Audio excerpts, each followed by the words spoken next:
Hello, नमस्कार हमारे सभी दर्शकों को हमारे जीएस जी के प्रोग्राम में आपका स्वागत है।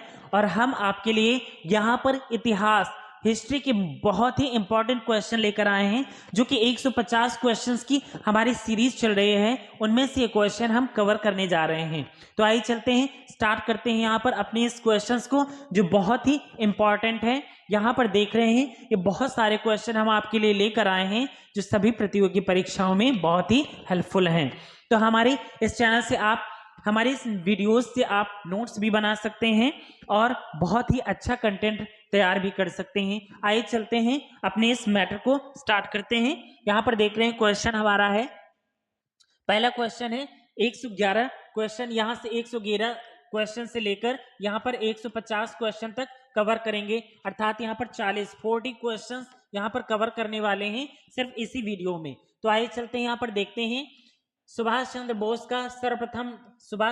को सर्वप्रथम नेताजी नाम किसने दिया था, या सुभाष चंद्र बोस को सर्वप्रथम नेताजी कहकर किसने बुलाया था?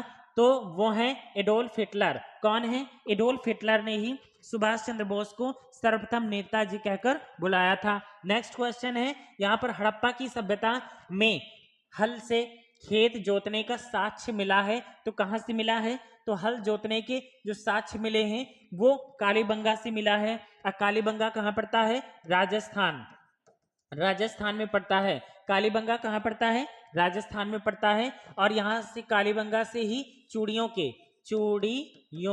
के भी प्रमाण मिले हैं। चूड़ियों के प्रमाण, यहाँ पर चूड़ियों के प्रमाण भी मिले हैं जो कालीबंगा से ही, और ये कालीबंगा कहाँ पड़ता है? राजस्थान में पड़ता है। नेक्स्ट क्वेश्चन है, हड़प्पा की खुदाई कब हुई थी? तो हड़प्पा की खुदाई हुई थी सन 1921 ईस्वी में। किसने करवाई थी? दयाराम साहनी ने करवाई थी। नेक्स्ट क्वेश्चन है, बहादुर शाह जफर और उसकी बेगम जीनत महल को कैदी बनाकर किस जेल में रखा गया था? ये बहादुर शाह जफर जो हैं कौन है? आइए चलते हैं, इनके बारे में देखते हैं। 1857 की जो क्रांति हुई थी, 1857 की क्रांति में भाग लिया था किसने? बहादुर शाह जफर। बहादुर शाह जफर, ये बहादुर शाह जफर जो थे ये द्वितीय थे। बहादुर शाह जफर द्वितीय थे। ये मुगल शासक, ये मुगल सल्तनत के अंतिम शासक थे बहादुर शाह जफर द्वितीय। इनको बंदी बनाकर ये दिल्ली सल्तनत, दिल्ली की राजगद्दी पर बैठे हुए थे 1857 की क्रांति में। और दिल्ली से ही इनको बहादुर शाह जफर द्वितीय और इनकी बेगम जीनत महल को इनको बंदी बना लिया अंग्रेजों ने। और बंदी बनाने के पश्चात इनको कहाँ ले जाया गया? तो म्यांमार के रंगून में ले जाकर इनको जेल में डाला गया और वहीं पर इनकी मृत्यु हो गई और वहीं पर इनका मकबरा स्थित है। ये बहादुर शाह जफर जो द्वितीय हैं, ये अंतिम मुगल बादशाह हैं। तो यहाँ पर देख रहे हैं, बहादुर शाह जफर द्वितीय और उनकी बेगम जीनत महल को कैदी बनाकर जेल में रखा गया था। किस जेल में? तो बर्मा के नाम से जाना जाता था। वर्मा नहीं, बर्मा के नाम से जाना जाता था। वर्तमान में इसे बर्मा को ही म्यांमार कहा जाता है। म्यांमार कहा जाता है। म्यांमार को बर्मा के नाम से जाना जाता था और ये रंगून में स्थित है। किस जेल में रखा गया था इन्हें? तो मांडले जेल में रखा गया था बहादुर शाह जफर द्वितीय। और इनकी बेगम जीनत महल को भी इनकी मौत इसी जेल में हुई। इनकी मौत जो हुई थी इसी जेल में हुई। बहादुर शाह जफर का मकबरा जो है रंगून में ही स्थित है। वहीं पर इनकी मृत्यु उसी जेल में हुई, मांडले जेल में। और इसके बाद इनकी मृत्यु के पश्चात इनको वहीं पर दफन कर दिया गया और इनका मकबरा भी वहीं पर बना दिया गया। नेक्स्ट क्वेश्चन देखते हैं, 114 नंबर क्वेश्चन है, मंगोलों ने सबसे पहले किसके शासनकाल में भारत में आक्रमण किया था? तो यहाँ पर देख रहे हैं, मंगोलों ने सबसे पहले भारत में किसके शासन में आक्रमण किया था? तो इल्तुतमिश के शासनकाल में आक्रमण किया था। अब चलते हैं, देखते हैं इल्तुतमिश कौन थे। तो इल्तुतमिश का जो शासनकाल है वो 1210 से लेके 1236 तक रहा। इल्तुतमिश का शासनकाल 1210 से लेके 1236 तक रहा। और जो इल्तुतमिश थे कौन थे? तो ये कुतुबुद्दीन ऐबक के दामाद थे। कुतुबुद्दीन ऐबक ऐबक के दामाद थे और ये गुलाम वंश के शासक थे। गुलाम वंश, ये गुलाम वंश के शासक थे। गुलाम वंश की स्थापना कुतुबुद्दीन ऐबक ने कब रखी थी? 1206 ईस्वी में रखी थी। और ये गुलाम वंश की स्थापना की थी और इन्हीं के दामाद थे इल्तुतमिश। कुतुबुद्दीन ऐबक की मृत्यु 1210 में हो गई। इसके पश्चात इनका उत्तराधिकारी इल्तुतमिश बना और इसका शासनकाल 1210 से लेके 1236 तक चला। और 1236 के बाद इल्तुतमिश की पुत्री रजिया सुल्तान राजगद्दी पर बैठी। नेक्स्ट क्वेश्चन की ओर चलते हैं। नेक्स्ट क्वेश्चन है 115 नंबर क्वेश्चन है, साइमन कमीशन को और किस नाम से जाना जाता है? तो साइमन कमीशन, अब सबसे पहले देखते हैं साइमन कमीशन भारत कब आया। तो साइमन कमीशन भारत आया था 1928 ईस्वी में। कब आया था? 1928 ईस्वी में साइमन कमीशन भारत आया। अब एक क्वेश्चन और भी उठता है, साइमन कमीशन का नारा, Simon commission go back, Simon commission go back का नारा देते हुए किसकी मृत्यु हुई? तो यहाँ पर लाला लाजपत राय की, लाला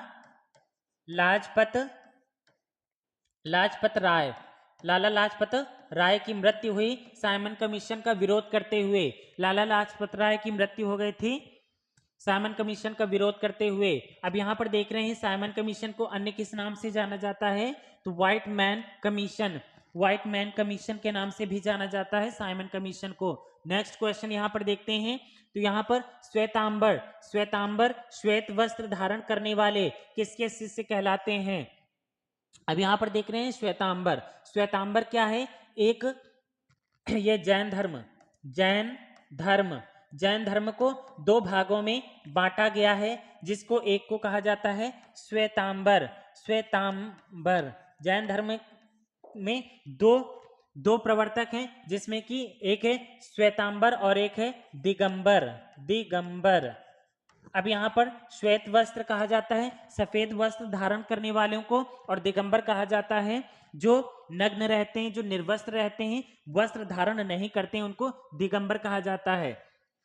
अब यहाँ पर देखते हैं श्वेतांबर किसके शिष्य थे? तो यहाँ पर स्थूल भद्र के शिष्य थे। जो श्वेतांबर वर्ग के लोग जो थे किसके शिष्य थे? तो स्थूल भद्र के शिष्य थे। नेक्स्ट क्वेश्चन देखते हैं 117 नंबर, ज्ञान का बोध होने के बाद महावीर स्वामी क्या कहलाए? तो महावीर स्वामी जो हैं, जब इनको ज्ञान की प्राप्ति हो गई थी तब इनको क्या कहा जाने लगा? इनको जिन्न कहा जाने लगा। क्या कहा जाने लगा? जिन्न कहा जाने लगा। और जिन्न का अर्थ होता है विजेता, अर्थात सब कुछ जीतने वाला, अर्थात जिन्न सब कुछ जीतने वाला। आहर्त का मतलब होता है पूज्य, और निर्ग्रंथ का मतलब होता है बंधनहीन। ये पूर्ण रूप से पूजनीय हो गए और बंधनहीन हो गए, हर एक बंधन से मुक्त हो गए, स्वतंत्र हो गए जब इनको ज्ञान की प्राप्ति हुई। आगे देखते हैं 118 नंबर क्वेश्चन है, महात्मा बुद्ध के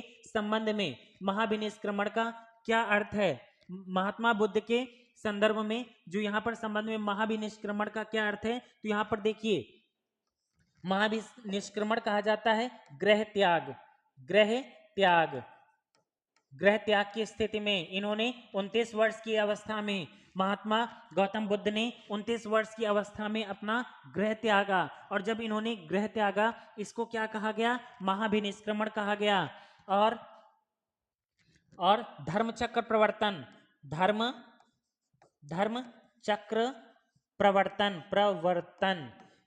प्रथम उपदेश, जब इन्होंने प्रथम उपदेश दिया इसे धर्मचक्र प्रवर्तन कहा जाता है। और ये कहां पर?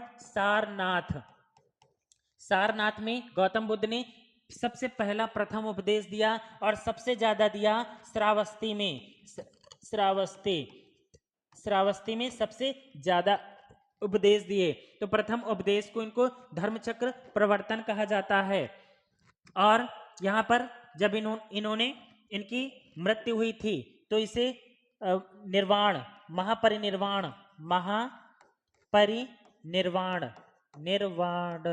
महापरिनिर्वाण कहा जाता है। इनकी जो मृत्यु, गौतम बुद्ध की जो मृत्यु हुई थी, इसे महापरिनिर्वाण कहा जाता है। नेक्स्ट क्वेश्चन देखते हैं। तो महात्मा बुद्ध के संबंध में महाविनिष्क्रमण का अर्थ होता है गृह त्याग। नेक्स्ट क्वेश्चन है 119 नंबर, बहमनी राज्य की स्थापना किसने की थी? बहमनी राज्य की स्थापना किसने की थी? तो हसन गंगू ने की थी। किसने की थी बहमनी साम्राज्य की स्थापना? तो हसन गंगू ने की थी। हसन गंगू ने बहमनी साम्राज्य की स्थापना की थी। नेक्स्ट क्वेश्चन है 120 नंबर, अशोक का उत्तराधिकारी कौन था? अशोक का उत्तराधिकारी कौन बना था? तो कुणाल। अशोक का उत्तराधिकारी कौन बना था? कुणाल। अब देखते हैं अशोक के पुत्र पुत्री कौन थे? तो इनका पुत्र था महेंद्र, इनका पुत्र था महेंद्र, और पुत्री थी संघमित्रा। संघमित्रा इनकी पुत्री थी संघमित्रा। इनका पुत्र था महेंद्र और इनकी पुत्री संघमित्रा थी, जिनको दोनों को श्रीलंका श्रीलंका श्रीलंका भेजा था। किसने भेजा था? अशोक ने भेजा था। किस लिए? तो ये बौद्ध धर्म के प्रचार प्रसार के लिए श्रीलंका महेंद्र और संघमित्रा को अशोक ने भेजा था। अशोक का उत्तराधिकारी कौन बना? तो कुणाल अशोक का उत्तराधिकारी बना। नेक्स्ट क्वेश्चन देखते हैं, किसने कहा था कि भारतीय लिखने की कला नहीं जानते? किसने कहा था कि भारतीय लिखने की कला नहीं जानते? किसने कहा था? ये मेगास्थनीज ने कहा था। मेगास्थनीज ने कहा था कि भारतीय लिखने की कला नहीं जानते। मेगास्थनीज कौन था? ये यूनानी शासक था। यूनानी लेखक ये यूनानी लेखक था, कवि था। ये किसके साथ भारत आया था? तो ये आया था Seleucus Nicator Seleucus Seleucus Nicator Seleucus Nicator Seleucus Nicator के साथ भारत आया था। और सेल्यूकस निकेटर जो था सिकंदर का राजदूत था। अब मेगास्थनीज ने एक पुस्तक लिखी थी इंडिका। कौन सी पुस्तक लिखी थी? इंडिका। इंडिका नामक पुस्तक लिखी थी। इसमें किसके शासनकाल की जानकारी? तो चंद्रगुप्त मौर्य। चंद्रगुप्त मौर्य के शासनकाल की जानकारी मिलती है इंडिका नामक पुस्तक से। और इंडिका नामक पुस्तक किसने लिखी है? मेगास्थनीज ने लिखी है। ये एक यूनानी लेखक था जो सेल्यूकस निकेटर के साथ ही भारत आया था, अर्थात चंद्रगुप्त मौर्य के दरबार में आया था। नेक्स्ट क्वेश्चन देखते हैं, पाटलिपुत्र में चंद्रगुप्त का महल किसका बना था? तो पाटलिपुत्र जो जिसको पटना, बिहार की राजधानी पटना है, इसी का पूर्व नाम प्राचीन नाम था पाटलिपुत्र। और ये पाटलिपुत्र में चंद्रगुप्त मौर्य का एक महल बना था। किसका बना था? तो लकड़ी का बना था। किसका बना था? लकड़ी का बना था। नेक्स्ट क्वेश्चन है, सबसे प्राचीनतम राजवंश कौन सा है? सबसे प्राचीनतम राजवंश कौन सा है? तो मौर्य वंश। यहाँ पर मौर्य वंश जो है सबसे प्राचीनतम वंश है। यहाँ पर देख रहे हैं, यहाँ पर हर्यक वंश जो बहुत ज्यादा, इसके मौर्य वंश के पहले हर्यक वंश था, इसके बाद नंद वंश था। नंद वंश था। नंद वंश के बाद कौन सा वंश आया? तब मौर्य वंश आया। मौर्य वंश। लेकिन हर्यक वंश का जो शासक था बिंदुसार था। बिंबिसार। यहां पर देखते हैं हर्यक वंश का जो शासक था बिंबिसार था। बिंबिसार जो काफी प्रतापी राजा था। इसके बाद नंद वंश का शासक जो था, नंद वंश की स्थापना की थी महापदम नंद ने। महापदम नंद ने। और महापदम नंद वंश का अंतिम शासक था घनानंद को हराकर चंद्रगुप्त मौर्य ने मौर्य वंश की स्थापना की थी। मौर्य वंश की स्थापना 322 ईसा पूर्व में की थी। मौर्य वंश की स्थापना 322 ईसा पूर्व में की थी। इसके बाद आगे देखते हैं 124 नंबर क्वेश्चन है, अमरावती बौद्ध स्तूप कहाँ स्थित है? अमरावती बौद्ध स्तूप कहाँ पर स्थित है? तो ये आंध्र प्रदेश में स्थित है। आंध्र प्रदेश की वर्तमान में राजधानी क्या है? आंध्र प्रदेश की राजधानी वर्तमान में है अमरावती। और तेलंगाना की राजधानी है हैदराबाद। नेक्स्ट क्वेश्चन देखते हैं, 125 नंबर क्वेश्चन है हमारा, भारत द्वारा अंतरिक्ष में स्थापित पहला उपग्रह कौन सा था? तो यहाँ पर भारत द्वारा अंतरिक्ष में स्थापित पहला उपग्रह कौन सा है? तो पहला उपग्रह है आर्यभट्ट ये पहला उपग्रह है। यहाँ पर देख रहे हैं नेक्स्ट क्वेश्चन है, भारत का भूगोल नामक पुस्तक किसने लिखा? भारत का भूगोल नामक पुस्तक किसने लिखा? तो ये टॉलमी ने लिखा। टॉलेमी, ये टॉलेमी है जिन्होंने भारत का भूगोल नामक पुस्तक लिखी। और भूगोल के जनक किसे कहा जाता है? तो भूगोल के जनक इरेटोस्थनीज। इरेटोस्थनीज, स्थनी इरेटोस्थनीज, इरेटोस्थनीज को कहा जाता है भूगोल के जनक। और इतिहास के जनक, इतिहास के जनक कहा जाता है हेरोडोटस को।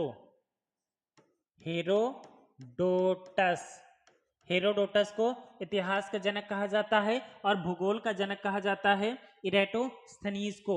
इरेटोस्थनीज को कहा जाता है। नेक्स्ट क्वेश्चन है, अशोक ने अपने पुत्र व पुत्री को बौद्ध धर्म के प्रचार प्रसार के लिए कहाँ भेजा था? तो अशोक ने अपने पुत्र पुत्री को श्रीलंका भेजा था। पुत्र का नाम था महेंद्र और पुत्री का नाम था संघमित्रा। अभी पहले क्वेश्चन में हमने आपको बताया था। महेंद्र, पुत्र का नाम था महेंद्र और पुत्री का नाम था संघमित्रा। महेंद्र और संघमित्रा को ही बौद्ध धर्म का प्रचार प्रसार के लिए अशोक ने श्रीलंका भेजा था। कहाँ भेजा था? श्रीलंका भेजा था। नेक्स्ट क्वेश्चन है, यहाँ पर 12 वर्षों का भीषण अकाल मगध में कब पड़ा? 12 वर्षों का भीषण अकाल पड़ा था मगध में। कब पड़ा था? तो 300 ईसा पूर्व में पड़ा था। कब पड़ा था? 300 ईसा पूर्व में पड़ा था। मगध का सबसे प्रतापी राजा कौन था? तो मगध का प्रतापी राजा कौन था? तो मगध में ही मगध का प्रतापी राजा पहले नंदवंश चलता था, बाद में चंद्रगुप्त मौर्य का शासनकाल रहा।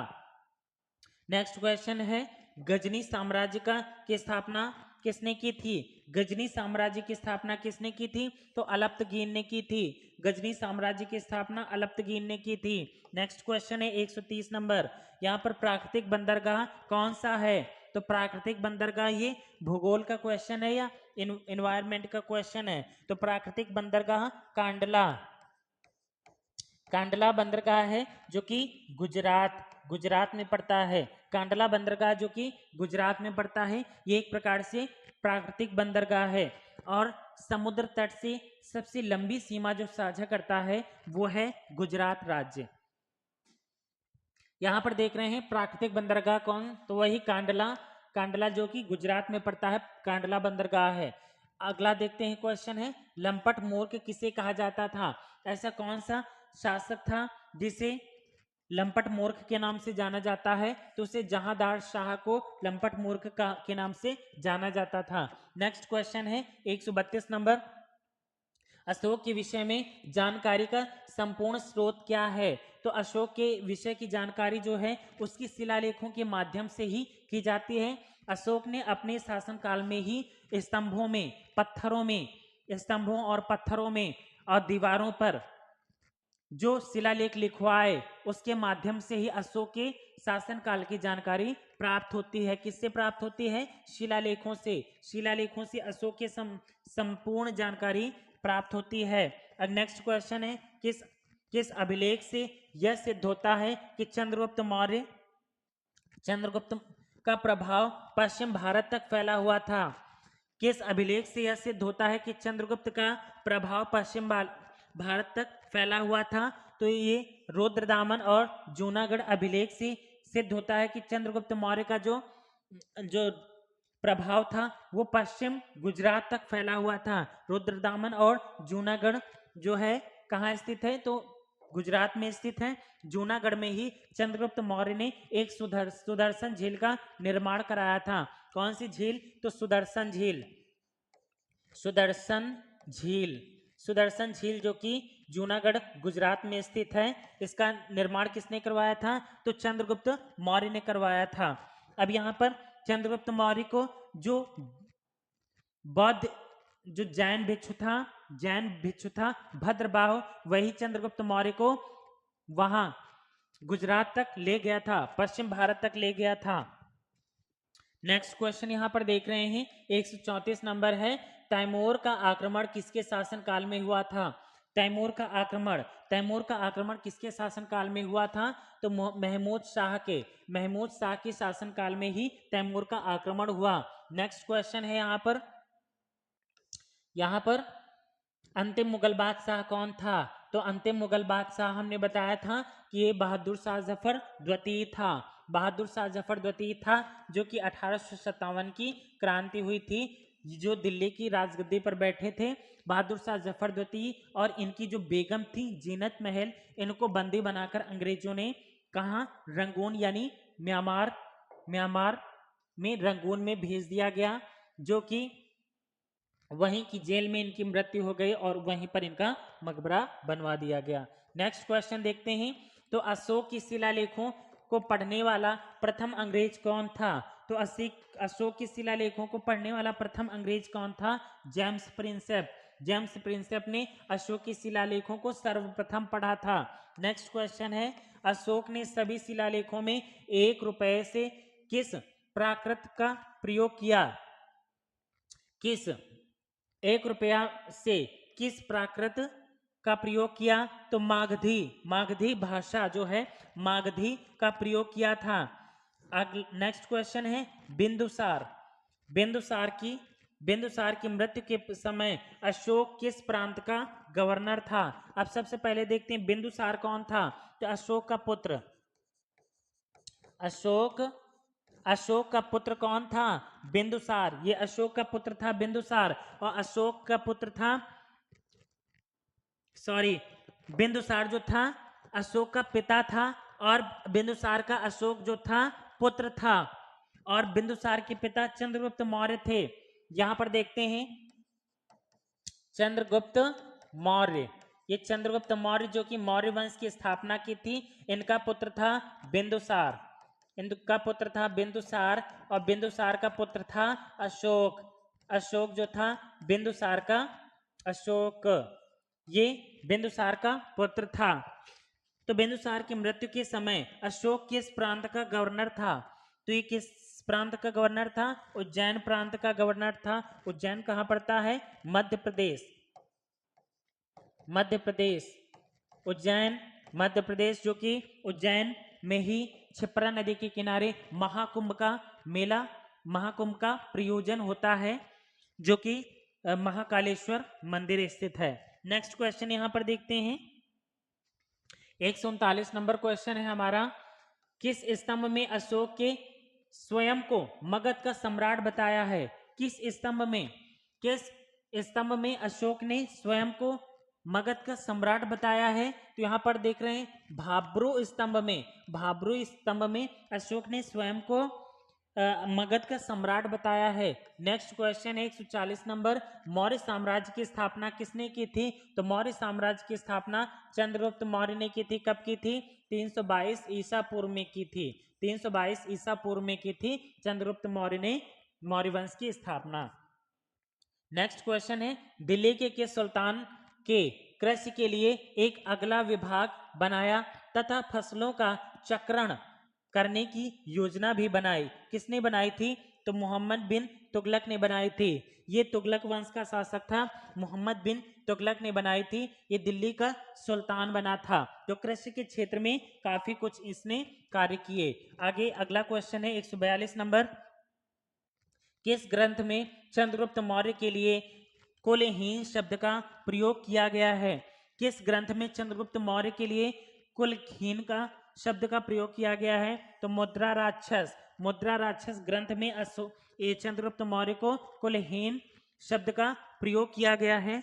कि इसलिए किया गया है क्योंकि कुलहीन अर्थात इसका जो कुल था, तो अशोक के ये जो चंद्रगुप्त मौर्य के माता पिता की जानकारियां बहुत कम मिलती हैं, इनके वंश की जानकारियां बहुत कम मिलती हैं, इस कारण से इसे कुलहीन कहा गया। किसने कहा था? तो मुद्रा राक्षस नामक एक पुस्तक लिखी गई, जो कि विशाख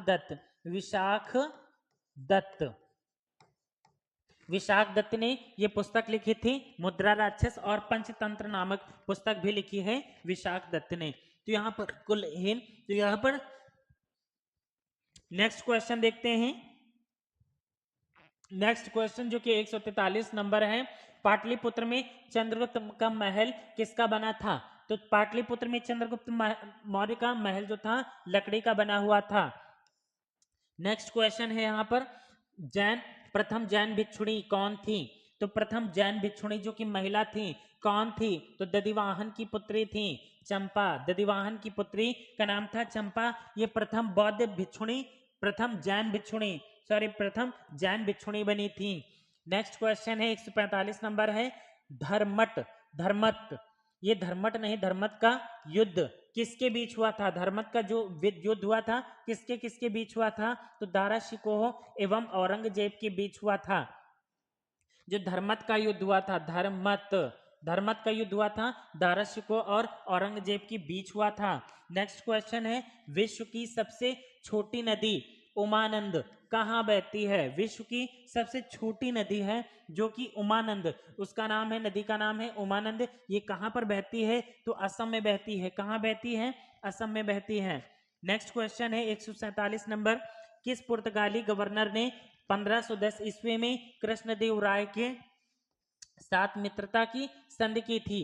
किस पुर्तगाली गवर्नर ने, किस पुर्तगाली गवर्नर ने 1510 ईस्वी में कृष्णदेव राय के साथ मित्रता की थी? तो वो कृष्णदेव राय के साथ मित्रता की थी, वो कौन था? अल्मीडा। ये कौन था? अल्मीडा था, जो कि अल्मीडा कौन था? पुर्तगाली गवर्नर था, पुर्तगाली गवर्नर था।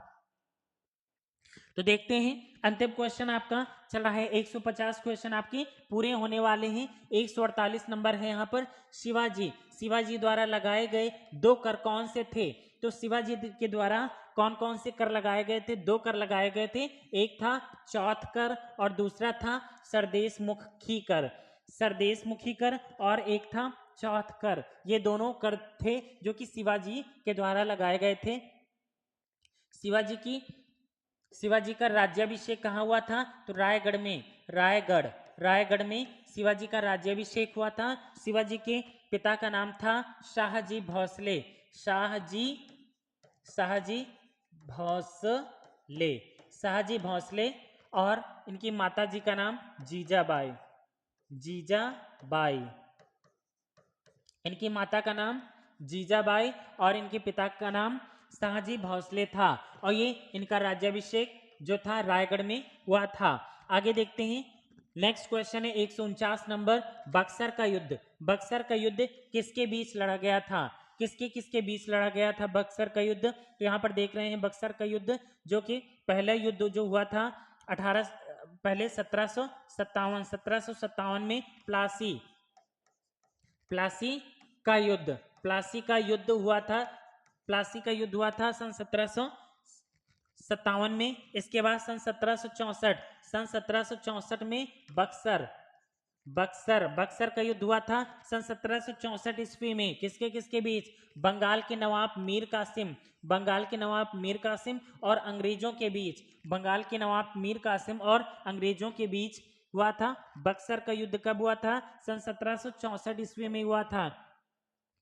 नेक्स्ट क्वेश्चन, जो कि अंतिम क्वेश्चन आपके 150 सीरीज की का ये अंतिम क्वेश्चन है, चंद्रगुप्त मौर्य का संघर्ष किस यूनानी शासक से हुआ? तो चंद्रगुप्त मौर्य का जो संघर्ष हुआ था सेल्यूकस निकेटर से हुआ था। सेल्यूकस निकेटर कौन था? ये सिकंदर का राजदूत था, जो कि कहां से आया था? यूनान, ये यूनान से आया था। कहां से आया था?